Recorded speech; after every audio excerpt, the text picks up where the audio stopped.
Okay, thank you so much, Chris, for joining. I think just for our audience, I'm sure everybody knows you, but just for the sake of my audience, we would love to hear about you. Who are you? Just introduce yourself. Certainly.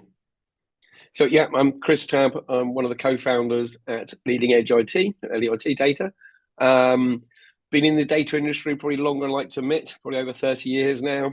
Truly love what I do, love the industry, and yeah, really, with coming on these talks and some of the ones that we were just talking about, I do myself. Yeah, it's sharing our experience, working with the community to yeah to share the knowledge, and yeah, I hope demystify the data world so it makes it a more understanding place, and not too many buzzwords. Yeah, well, that's about it. Background on me.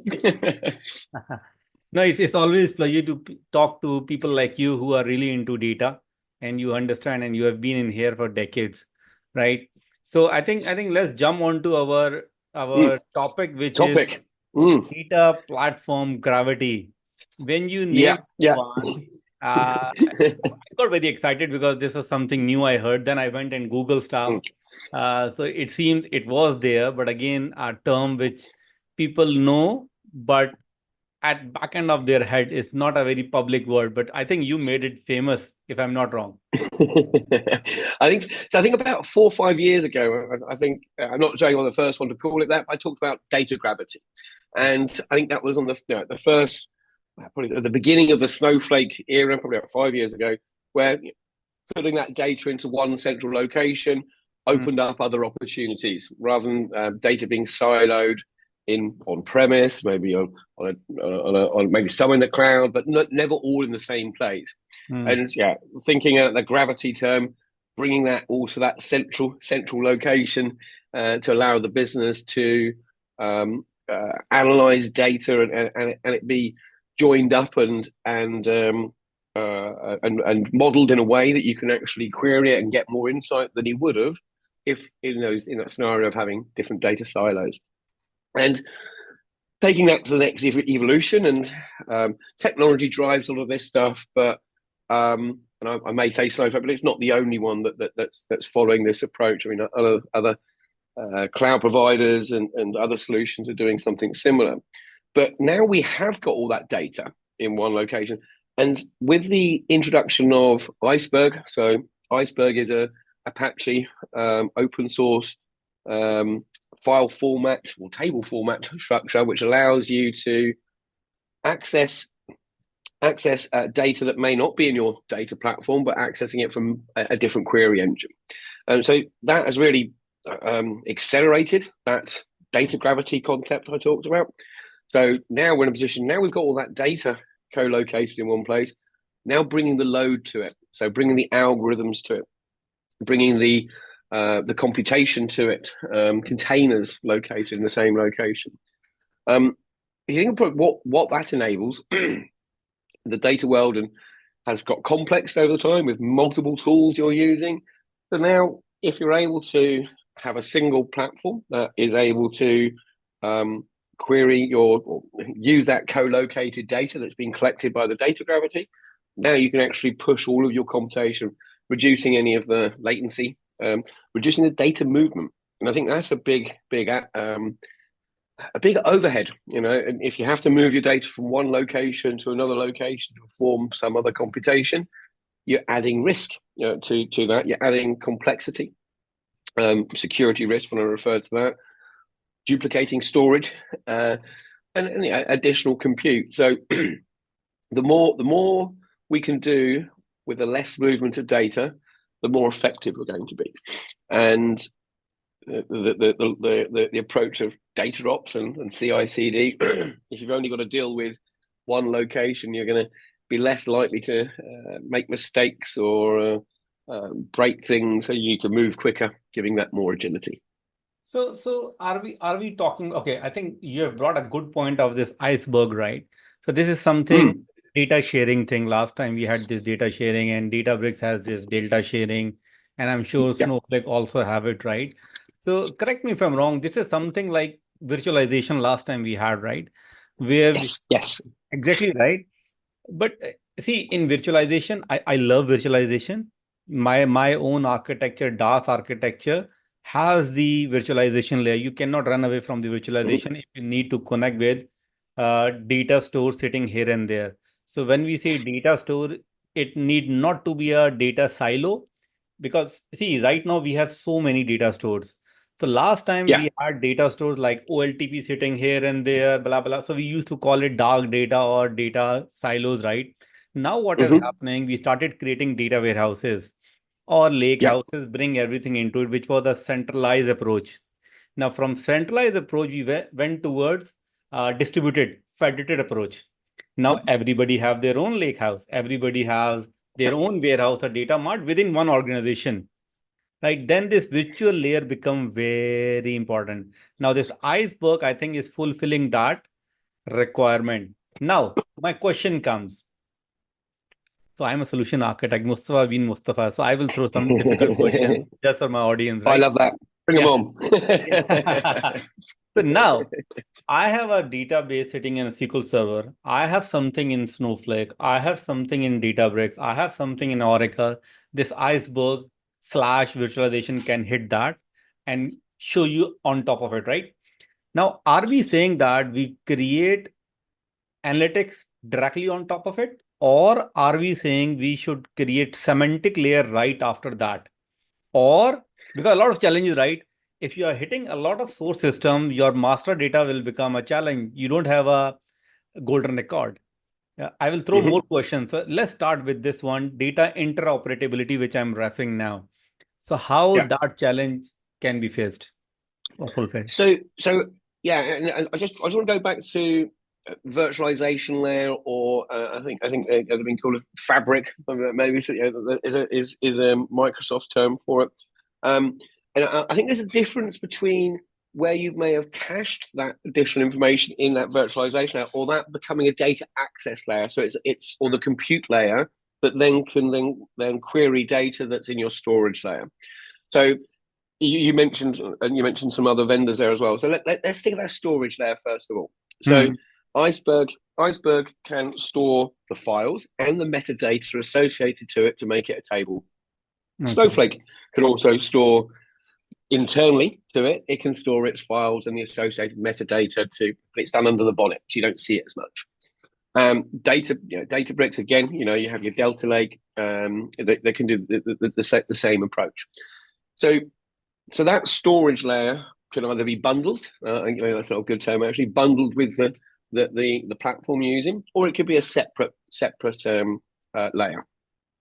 And I think what that separate layer is enabling is you could then use the compute engine from your bundled platform, be it Snowflake, Databricks, or even Azure, but then you can access the data that's stored within it, but also access the data that is stored externally in a file format that it supports with external table access. Hmm. Um, if you go even further than that, and this is, I was at an Iceberg summit, I was presenting on a panel there.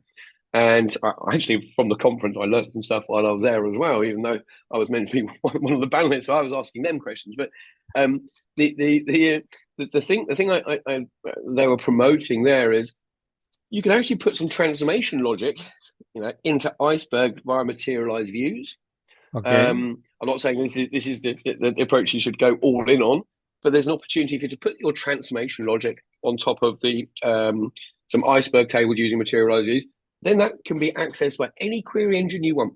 So it could be from Apache, it could be run from Data, it could be run from Dremio, Starburst, or it could be run from Snowflake. So um, I think there's becoming more options now. So you don't have to be as sticky by going in all on one platform.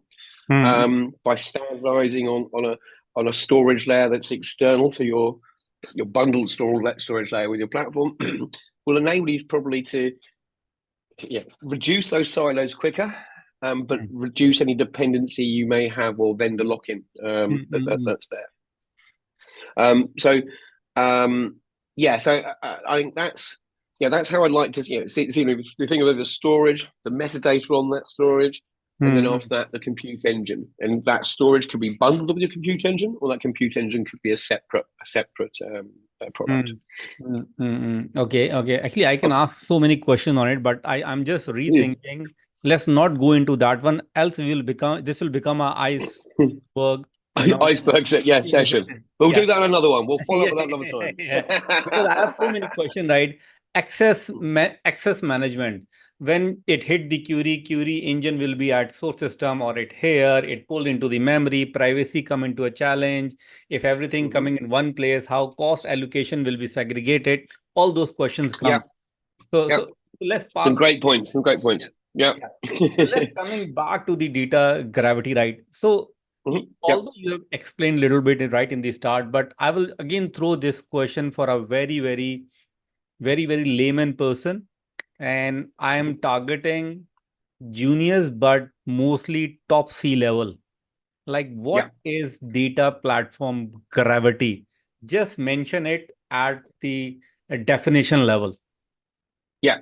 So, yeah, at a very high level, it's the ability to have your storage and your compute used for your analytical purposes, but also any associated workload that is being built on top of that for algorithms, for um, um,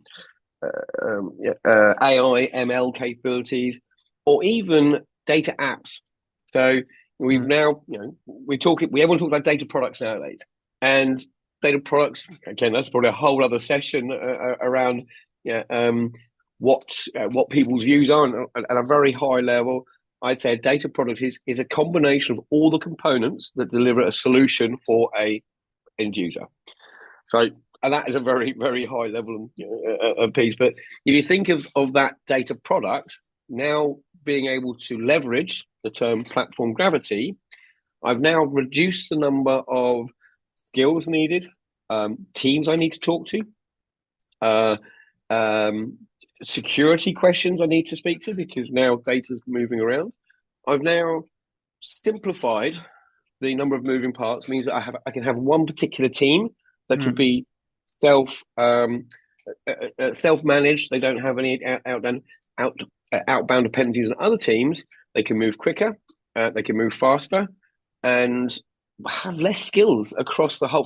They still need quite a lot of skills nowadays, but there's probably less specialist skills than you would have had to have had in the older days where your app was running in a container outside in AWS or in GCP or in Azure, and you had to have a front end built on top of it using maybe Angular or something like that. mm. You can now have that in something called Streamlit within Snowflake. I saw I keep using Snowflake as an example, but it's just the one I'm closer to. Yeah, yeah. Uh, and this event is not sponsored by Snowflake, so we'll make sure we'll name the other ones as well. But yeah, so that's what at a high level, that's what I see data gravity unlocking. I see, well, that's where it's providing that additional value. It's enabling you to deliver data products in a simpler environment with a team that has full autonomy to deliver it. So are we saying that something, okay, a data store which become so critical, so mature, so centralized, which is a data enterprise data warehouse, which can be enterprise lake house. So it becomes so quality oriented that every other application start depending on this data store. Is that Yeah. data platform gravity, right? Yeah, I think it is. Yeah, yeah. But if you're moving all those dependencies within that platform, you've Hmm. simplified that one because it's the same team that can go and deploy it. I'll, Oh, I'll, I'll give I'll give you okay. an example, and I'll use Uber as an example. Okay. And Joe Reese was on the he was talking about mixed model arts. Model arts is a concept of data modeling, but he Hmm. brought up a very good little picture, which was Uber application, needs to access operational data, needs to access AI and ML capabilities, and needs to access any that's built on some analytics data. So now you've got a very tightly coupled application using Uber. I mean, I don't know what it's written in, but it's probably a mobile app or something like the development. But that now needs to communicate with multiple different data sources all at the same time, all the dependency, all tightly coupled. And I don't know this for sure because I don't know how Uber's architecture, but imagine Uber had 4 or 5 different teams all looking after the different bits. The operational team, maybe had your app team, you had your data scientists, your machine learning, your AI team, and you had your data modelers and your data engineers doing all the plumbing and pipeline. You've got 4 or 5 separate teams, 4 or 5 separate technologies, 4 or 5 separate deployment processes, and a highly dependable architecture where if one part isn't correct, the app goes down, it's not working, or you're doing the wrong price, and then you're not charging the correct amount, especially with like competitor analysis, because Uber will be looking at alternative prices that are being that their Lyft may be doing, or Bolt in the UK, or other alternatives. So it's a very complex architecture, and they probably have a massive, great big team supporting that. Let's maybe fast forward, maybe not quite yet. I don't think we're quite at that stage now. I will use Snowflake as an example again. Snowflake Unistore tables. You've got your OLTP data stored in there as well, or you've got an export of your OLTP data regularly synced with Iceberg. Right, so that's available via Snowflake. You've written a Streamlit app, and Streamlit's now advanced much more than it is now, and it's much more rich function for a front end, a UI. You've got Snowpark, is Snowflake's equivalent of running AI and ML capabilities, again running within there. You may have a Docker container that's performing some of that back end calculations for you, or running maybe some DAG for the workflow. That's also running inside Snowflake. So you've now moved in a situation where your Snowflake platform, with the ability to access data in its external locations, but accessible from that app, your deployment process, when you're doing a deployment, or your testing and your rollback strategy, it's all in one platform, one deployment mechanism. One team performing that, one set of code, one repository. Your ability to move at pace is massively increased. Okay. Now I got the idea when you use this word of fabric. So it means, now a lot of companies are screwing the naming convention. Delta. Yes, they are. Databricks with their Delta name, they screwed this whole Delta concept. Snowflake did the same thing. There's a Snowflake schema, Snowflake using the same one. Now Fabric, Microsoft starting using it is something else. So now the Fabric which you are talking about is the concept, logical fabric thing which you are referring, where mind is one, and this mind is taking a decision of all applications which will be downstream, all those. So that is what fabric you are talking about. Now I got your idea. So this fabric ecosystem which you are talking about, that is what you are saying, that can become a data platform Gravity. That is everybody start depending on it. These are this mind, I call it brain, right? I mentioned this in my book, that this is a brain. Everything is connected to this. It knows all data source systems, it knows all applications, it knows all integration points, and it manage all access. Okay, now I got now I got your point. Okay. Okay, so then, and it's a really good point. You brought up the Microsoft, and I think Microsoft, it keeps getting built up over time with different components, but their launch of Fabric, I think, is to try and create that scenario of that ability of platform Gravity.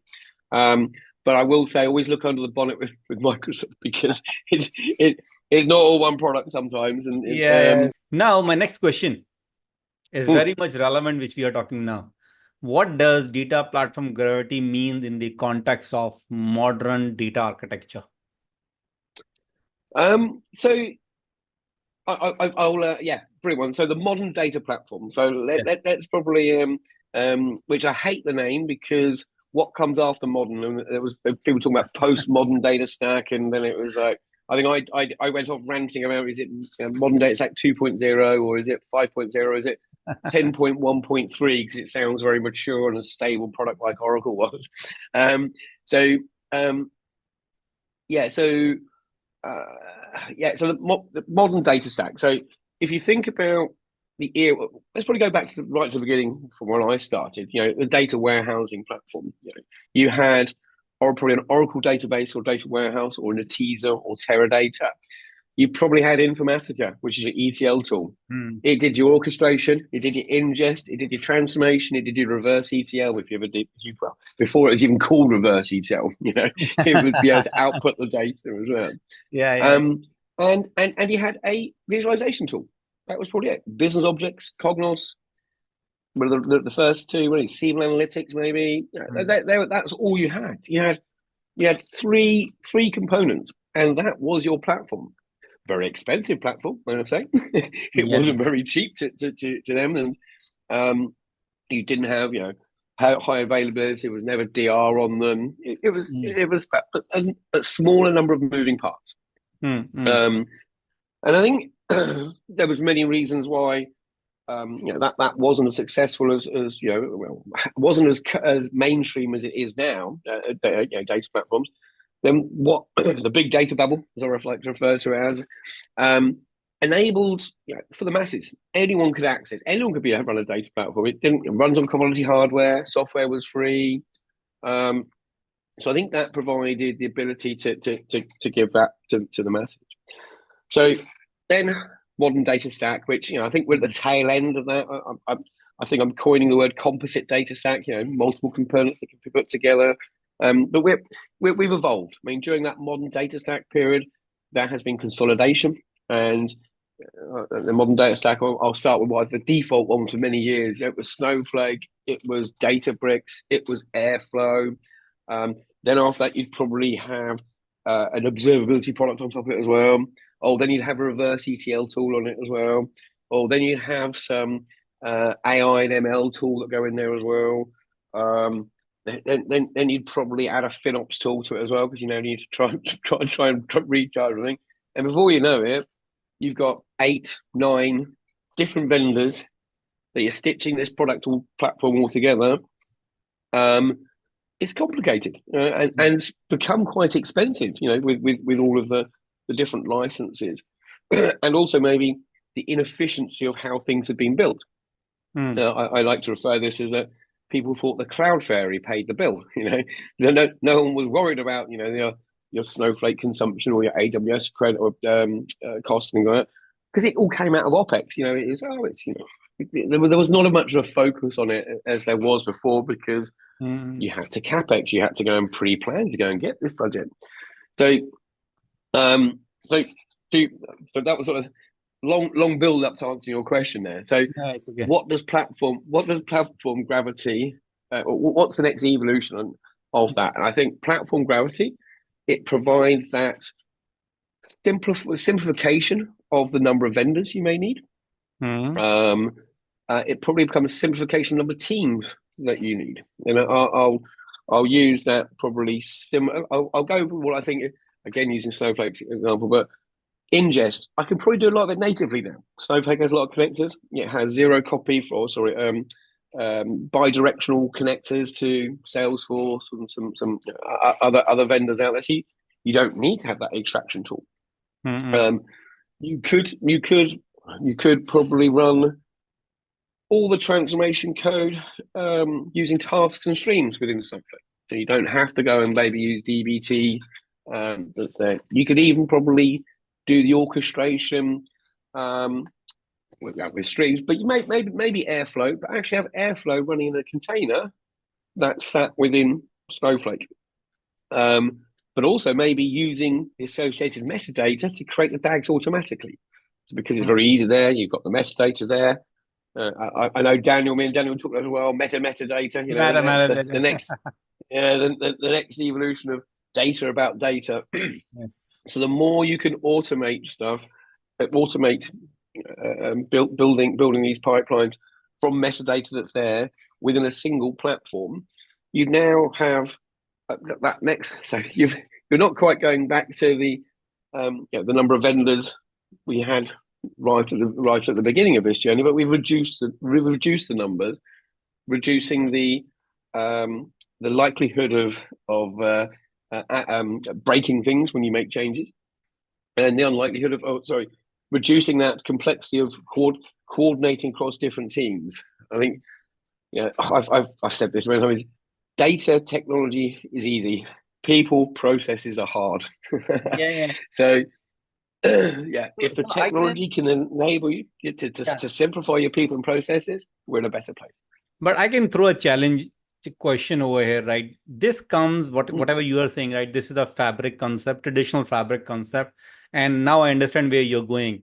Databricks has Mm. one window to manage everything. Snowflake have one Yeah. window to manage anything. Same goes for all other. They are coming is into one window, right? Yes. Which is what you Yeah. are referring is as fabric. Hmm. Now, Hmm. if we say a question from sea level, what is the risk mitigation? Today, one platform comes and sells you $1 license. You get dependent Yeah. on them. Tomorrow they sell you with $10. How you mitigate the risk? Sorry. Brilliant point. And that's the whole vendor lock-in thing. Yeah, Um, Depending on the size of your organization, would depend on how important that is or how critical that is. But it's a very good point, and unfortunately, you can never be vendor agnostic totally. You're either going to have a dependency on something, even if it's Apache, even if it's not a vendor, you're still dependent on their roadmap. They'll put the prices up, but they may no longer um, enhance it or maintain it going forward. So, with my nice little architecture hat on, yeah, you do need to minimize that dependency. And what I am seeing is from the very large customers we work with, they seem to always have both. They'll have Databricks and they'll have Snowflake. They'd have slightly different sweet spots. Um, but I think one of the reasons that is to keep them both real, because they're both the vendors will know at any point, I'll go across that one or I'll go across that one. So true. um, advice when I used to work as a CTO is I'd always have two suppliers giving me for resources, because they'd always know that they don't give me the best one, they'll go to someone else. So unfortunately, you do need to hedge your bet sometimes. I think if you're not of that the large banking size, smaller ones, I think you can maybe like buy into it. I mean, you're more. It's less as long as the big players are hedging their bets. They're not going to put the prices up to the smaller guys. Yeah. So, I think the other thing I mentioned there is you you don't have to go all in with the storage of the platform you're using. That's So that's, that that's my go next back to question there. Iceland. Yeah, that Yeah, is yeah. where I'm So coming now. Next one, storage, right? You yeah, have this fabric tool, let's call it fabric tool, right?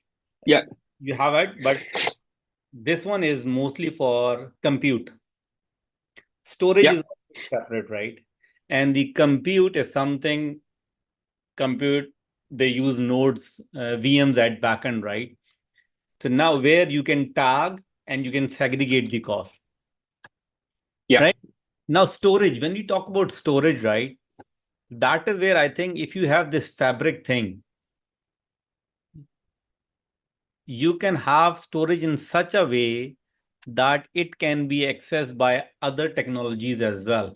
So tomorrow, exactly. this technology, which is your fabric tool, writing over there, tomorrow they become smart. Then you bring another Yeah, tool and use the same storage. You don't have to process the data again. yeah. So I'm just trying to find what the names of. I'm trying to think of the Apache one. There we go. Yes, Apache Flink. So yeah. So you could exactly as you said. So for example, you want to be compute engine agnostic to be Yeah. able to use whatever compute engine. So if you did standardize on Apache Airflow, and I think there's another one called Huddle as well. There's another table format as well. You could standardize on those ones and then use the compute engine with your main vendor, Snowflake. But then you could still then use an alternative compute engine, Databricks, Apache Flink, Dremio, Hmm. Starburst, any of those other ones to do those. I think the key thing is the data modeling. So if you've got the data modeled well, where it's stored, it doesn't matter too Doesn't much. matter. Because as long as you can transfer it, and where your transformation logic is done, and how you've got those business rules defined and defined once in one location. Hmm. Um, if you get that and have those golden sources of these entities, and I think and then it's also looking at your workload that's out there, because I think that's another key thing is if you try and second guess what data is going to be want to be run collectively, what data needs to be co-located for that performance, getting understanding of who's querying what, then that can actually steer you. Okay, right, you guys, if you just move to this query engine, all that data is available for you. Oh, okay. Maybe if we put this data into this bundled storage on this one, you're going to get the performance you need. Hmm. But you can only do that if you know where all your data is. I think data. I'm talking about data catalogs. I'm not talking about your relations or your Calibras, those sort of data. I mean, it's a data catalog saying where your data files are actually stored. Hmm. Less than not so much the attribution of them, but where they're actually stored. So then you can say, right, go by that catalog. I can put any single engine into that. It knows where that data is stored. Mm, mm, mm, mm. So one challenge we have just discussed, right? But my next challenge is my next question is very similar. What are the main challenges companies face when their data platform becomes to pull in more services and data? This is something like overflow. It becomes so important that you cannot get rid of it, right? That's also a challenge, right? So what do you think? So, are you saying like the stickiness of something that you become Yes, too it's dependent on it? become so stickiness that you can't run away from it. So how to mitigate those Yeah. risks? Yeah, I think it's just a good architecture design at that beginning. I think if you've gone down that road where you have become too sticky, it's probably not because you can't move it anywhere. It's Hmm. probably because it's too complicated to move anywhere. So Hmm. I'm going to go with the old documentation. A bit of good old documentation, a good old design of what's there, a Hmm. functional, a feature-based design, architect design. So you know what feature is delivering. So the features that are there, what technology is delivering that feature, or what technologies are delivering that feature. Hmm. I think we go down too much of the route, and unfortunately, data gravity will create more of a problem with this. Is we Hmm. name the vendor as what our platform is or what our architecture is, not the features and functions that it's performing that is underpinned by the technology. Hmm. So having that abstraction and actually communicating with the teams and even the C-suite, sometimes you don't need to know what's running under the bonnet of these Hmm. things. What you want to know is what capabilities and features have I got? What's the maturity of those capabilities and features? What use cases do those capabilities and features enable for me? What technology is underneath that? As long as you've got that documented, Hmm. they shouldn't care as much, right? Just make sure that if I wanted to change that feature in that place, is it easy enough to do? Can I swap that feature out? Yes, no, yes. What's the effort in doing it? And I think there'll always be the most stickiest part there. Yeah. And it's normally going to be the file formats, the file structures, the table, the table structures. That's probably your biggest dependency you're on. If you have them defined well, where you put them, what compute engine you put them onto, can be less sticky. There's always going to be some sort. Vendors are here to make sticky things, Yeah. um, but Yeah. Yeah. whether they're doing it. I like to use this example. Whether you're taking them hostage Yeah. is one approach, and I think that's the scenario you said earlier. But what you really want to do is get them to have Stockholm syndrome. They know they're taken hostage, but they're enjoying it.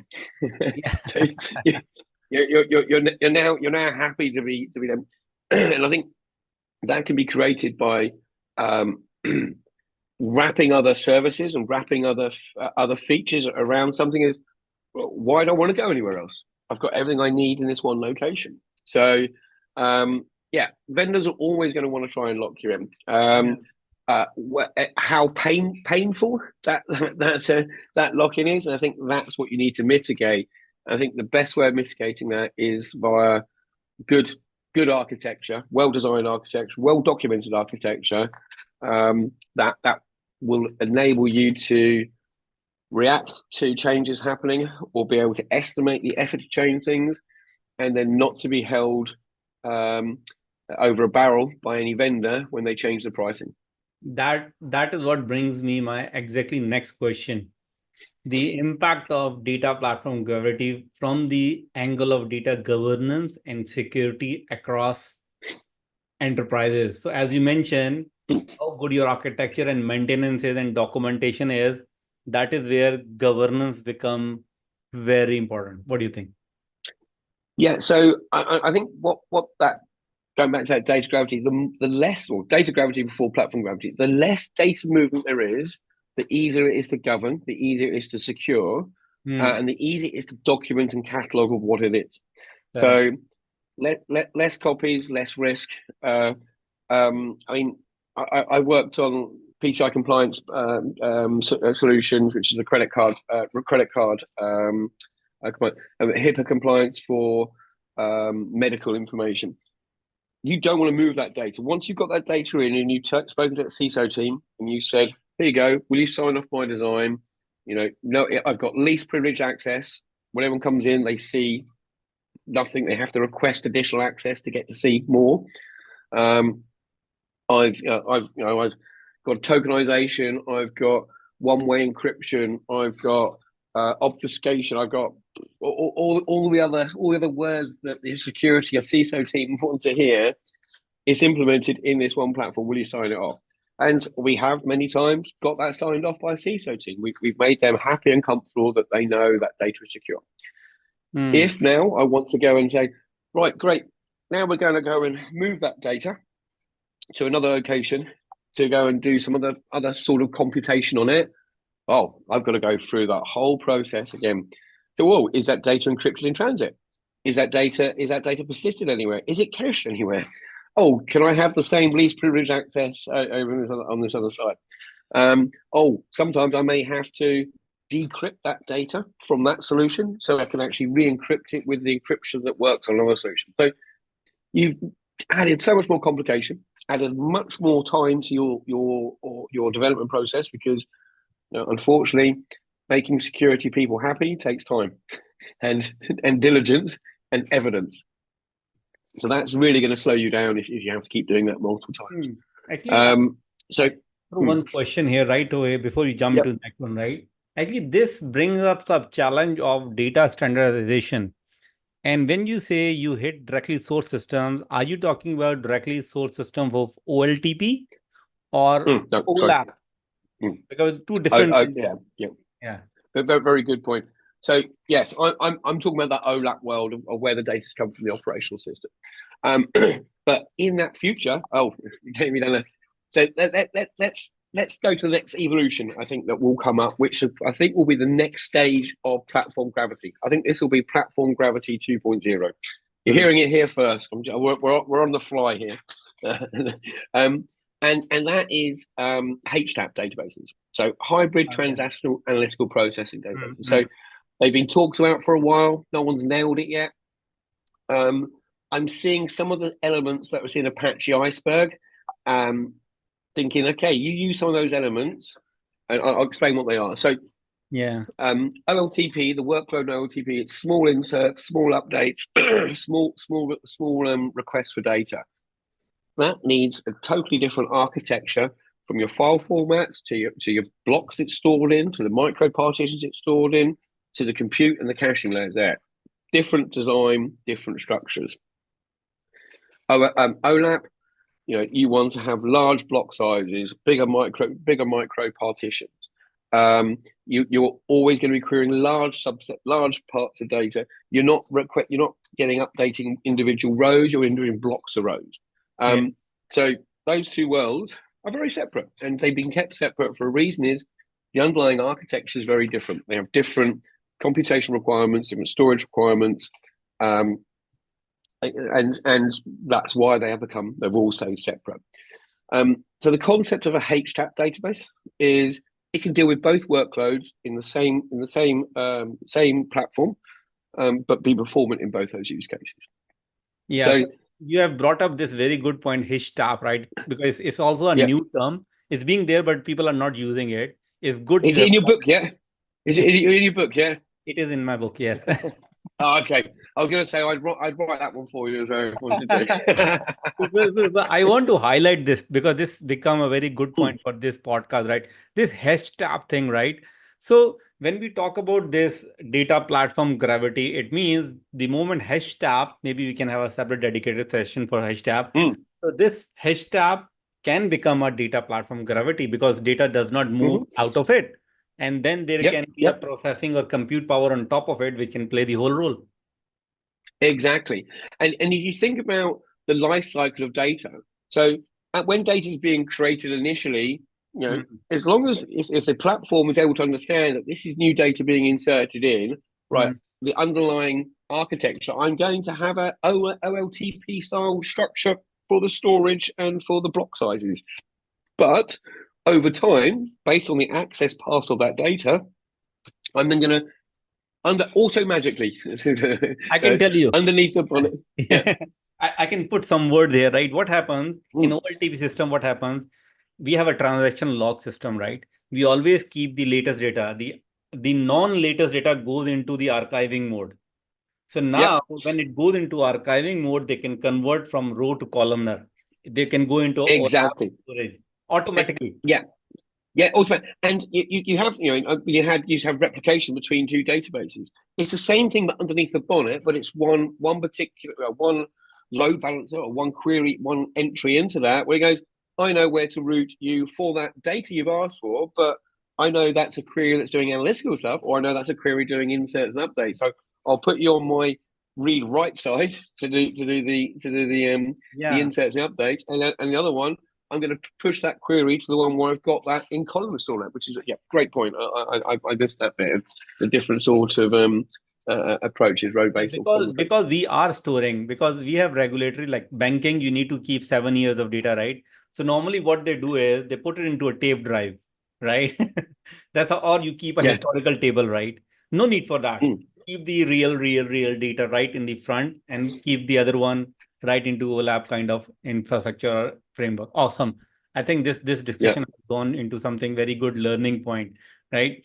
So we Yeah. have a time check. We are already 40 odd minutes. So we will add 10, Okay. 15 minutes on top of it. Okay, now, Sure.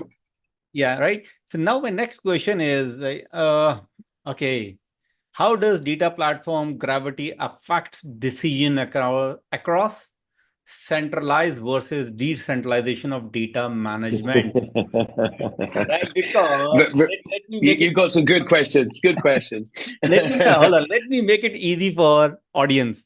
Now, Mm. what we are saying Mm. is we have one data warehouse or a data lake, or versus we have multiple data lakes or data lake houses or data marts. Right now, we are pulling from one place. We manage everything decision at one place. Now we pull from every place. Now how the decisions will work, just to make it Yeah. easy.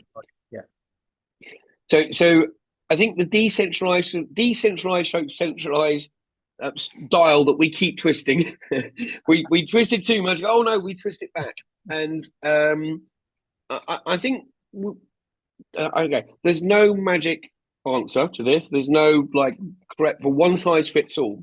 What there is going to be what works for your company at the maturity it is and the size of it, and actually the skill sets of the team you've got in the company. And over time, that will change. And I think at the beginning, you need to have that centralized dial, higher. Mm-mm. Um, the thing is, you cannot go too if you go too deep decentralized or swing it the other way too quick. Um, and without the right like some guardrails or Mm-mm. self-serve capabilities or patterns that show examples or pattern catalog as we like to call it, If you do all that stuff without, if you go straight from centralized to decentralized without providing those guardrails, pattern catalogs, best practice, documentation, and time and support that the decentral, the non-central teams would need, it will go wrong. So I think adjusting it gradually and adjust it based on the maturity over time. And even though, unfortunately, your data science team or a business team say, just give me the data, I'll do it. I know what I'm doing. If you just go and give them that data, you've lost control. You'll probably never get it back. I think to sit with them and prioritize what they need, and maybe that a halfway house of, okay, I'm giving it for that, but it's temporary. All right, I'm going to take it away in a month's time when we're ready to deliver it properly. So you can do it as a bit of a prototyping, no problem, but it's not going into production. If you can achieve that, I think you de-risk that journey to becoming more decentralized. And it's a journey. It's not one or the other. I think I'd probably there's like level 1 decentralization, level 2 and just gradually you loosen your control over it. And and maybe some teams will think that we're not letting other people do this stuff. It's for their own good sometimes. Because it's not ready to be decentralized at that stage. But it's a balance. I think being able to maybe allow people to prototype with it, but tell them it's a prototype, because otherwise it'll go into production and you'll never get it out again. Yeah. So just to bring this point, right? What I have been seeing, right? Maybe you can correct me if I'm wrong, and then it'll be good to hear from you, right? A very basic concept. Yeah. This centralized versus decentralized, right? When we talk about enterprise warehousing, how warehousing come into picture it was for enterprise decisions. OLAP system is for enterprise decisions, not for operational decisions. They think you have an enterprise warehouse and whole world can hit that. No. Yeah. If certain departments and LOB want to hit that centralized data set, they need to have their own data marts. That is where data mart concept comes in, right? So in my DaaS architecture, what I'm proposing is you need to have an enterprise warehouse as well, and you need to have federated warehouses as well, which can be data mart or which can itself be a data warehouse, right? And both live together. The enterprise has to be an enterprise decision making for C-level, for MD level, for sales directors, right? And level will come to a LOB level or department level or division level. So yeah, as you correctly mentioned, there's no one silver bullet for everything. It depends. So if you have both things over there, then this question mark is not even there, right? Whether to have a decision on centralized or on decentralized, both can live together actually, right? Correct me if I'm wrong. Yeah, 100%. And I'll give a concept of the term that we use for that. So we have either sandboxes, we call them, or sandpits is another term we use them. And that can be in that same platform, but you've allowed someone to have access in their own playpen, as long as they play nicely and don't throw sand in the face of anyone they're playing with. Yeah, sandbox is another something. I tell you funny stories about sandbox. Sandbox, right? Correct me if I'm wrong. You are more experienced than me. Sandbox was something we used to give a production environment to business for their semantics. Whatever shit you want to do it. Correct me if I'm wrong. Now sandbox has become development environment. They say give a sandbox and development. Whole paradigm has changed. Have you seen this kind of experience? So I think the difference between the sandbox. So I think you're right, that evolution. So before, sandbox was a prototyping one with the application. I think now it's using production data. So maybe the sandbox before would be like development activity with dev data or dev scenarios. I think the sandbox now, or sandpit, it's where we can give them access to production data, but they can't go and update the main enterprise structures that are there. They can do some prototyping, some profiling, and maybe even feedback some more refined requirements to the engineers or the team looking after the central location to go and create a data mart that satisfies their requirement. and that normally quenches the thirst of the data scientists. They just give me access data I'm working out to actually providing them part of that SDLC process, where software development lifecycle process, where you're actually feeding back into requirements to what should be built as an enterprise structure. You are right. That is what I'm referring. What example you have given, that is the right approach for a sandbox that you live and breathe in production. Yeah. Now people are calling sandbox in development environment. There is Yeah. like data science training environment which is in development. They started calling that sandbox. I don't agree on that. I say sandbox has to be in production, right? Correct me if I'm wrong. Yes, that's always been my more recent views of sandboxes. They have production data in a production environment, but they've got the guardrails that prevent them from interfering from the main enterprise structures that are there serving the whole business. And that is where my PVP approach comes in. My PVP approach says the same thing, that you do the whole thing in production itself. Once you grow it, then you go back to development UAT in production. You don't need to do that whole 3 environments for the first new initiative. The new initiative directly have guardrail in production and do everything in production. Okay, awesome. Now, only how many time? Okay, we have 5 odd minutes. So let me throw one last question to you. Real world example of companies successfully managing data platform Gravity. So I mean, some of our clients are on that journey at the moment. I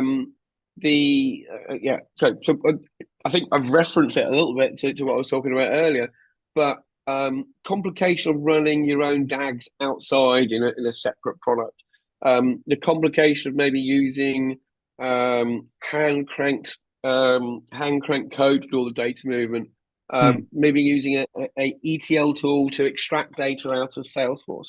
So we have clients now that are leveraging this era of platform Gravity, of using zero copy, bidirectional data sharing from the source systems, having automation metadata driven structures that actually create if you're using the medallion architecture, your silver and bronze layers automatically from the DDO, also creating from DBT's manifest file, creating all your Airflow DAGs, but also those Airflow being stored in a container inside Snowflake. Using Streamlit now for a little front end simple app that can use the data that you processed within the platform to visualize it and allow the users to interact with it. And then all of those objects being deployed by a single CI/CD framework that is within that one location. So all of the code, all of the changes, structured nicely in good folders of what they all are, one location, one deployment, one platform, hopefully one success.